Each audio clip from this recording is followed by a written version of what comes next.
कहानी की शुरुआत में हम दो आदमियों को देखते हैं जो जंगल में किसी चीज से बचकर भाग रहे हैं। एक आदमी के हाथ में एक डंडा था। उसने अपने दोस्त को भी खींचकर छुपाया और फिर चैन की सांस ली। पहला आदमी बोला, भाई हम इस मॉन्स्टर से नहीं बच सकते। जिसके बाद उसके दोस्त ने कहा कि हम उस बॉक्स का इस्तेमाल कर सकते हैं, जिसके लिए पहले आदमी ने मना कर दिया। तभी एक जोर की आवाज आई और वो दोनों फिर से भागने लगे। मॉन्स्टर उन तक पहुंच गया और वो डंडा जमीन पर गिर गया, जिसके बाद एक भयानक हाथ उसे लेने के लिए आगे बढ़ा। फिर हमें जोई नाम की एक लड़की को दिखाया जाता है जो हाल ही में अपनी माँ की मौत के बाद अपने पिता के साथ ऑस्ट्रेलिया आ गई थी। उसकी माँ तो उससे छिन ही गई थी, साथ ही वो अब अपने दोस्तों से भी दूर हो गई। वीडियो कॉल पे उन्हें मस्ती करते देखकर वो काफी दुखी हुई। अगले दिन जोई के कॉलेज वाले उनकी पूरी क्लास को एक खास म्यूजियम दिखाने ले गए। उनकी टीचर ने बताया कि इस म्यूजियम के अंदर एलिमेंटलिस्ट नाम के लोगों की चीजें भरी पड़ी हैं, जिनके पास जादुई शक्तियां थी,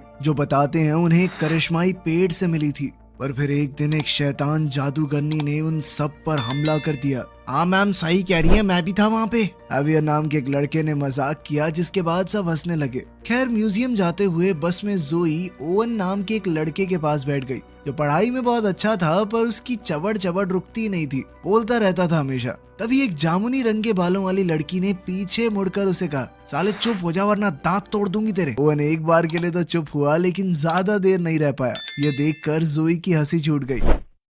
कुछ देर बाद वो लोग एग्जीबिशन में पहुंच गए। वहां हम डॉक्टर रॉसन को देखते हैं, जो म्यूजियम की मैनेजर है। वो स्टूडेंट्स को इस म्यूजियम के बारे में बता ही रही थी कि तभी जोई उसकी बातों पर ध्यान न देते हुए उसी डंडे के पास पहुंच गई जो हमने कहानी की शुरुआत में देखा था। वो डंडा इसी म्यूजियम में मौजूद है। ओवन भी उसके पास आया और वो बड़े करीब से उस डंडे को देखने लगे। तभी उस डंडे के ऊपर कुछ निशान चमकने लगे और अचानक से वो बिना शीशा तोड़े बाहर आ गया। जब जोई ने वो डंडा उठाया तो वो जो निशान थे वो चमकने लगे और उसके दोस्तों पर भी वैसे ही निशान चमक रहे थे। तभी डॉक्टर रॉसन वहां आई और जोई को वो डंडा पकड़े हुए देखा। वो सब एक दूसरे पर इल्जाम लगाने लगे, इसने उठाया था ये डंडा, इसने उठाया था। लेकिन डॉक्टर रॉसन ने उन्हें डांटा नहीं। उसने कहा कि जल्दी मेरे साथ चलो। सब डॉक्टर रॉसन के पीछे उनके ऑफिस में गए, जो अजीबोगरीब चीजों से भरा हुआ था। जोई ने पूछा कि ये सब हो क्या रहा है। डॉक्टर रॉसन ने कोई जवाब नहीं दिया, बस वो ये सोच रही थी कि बिना शीशे के टूटे वो डंडा बाहर निकला कैसे।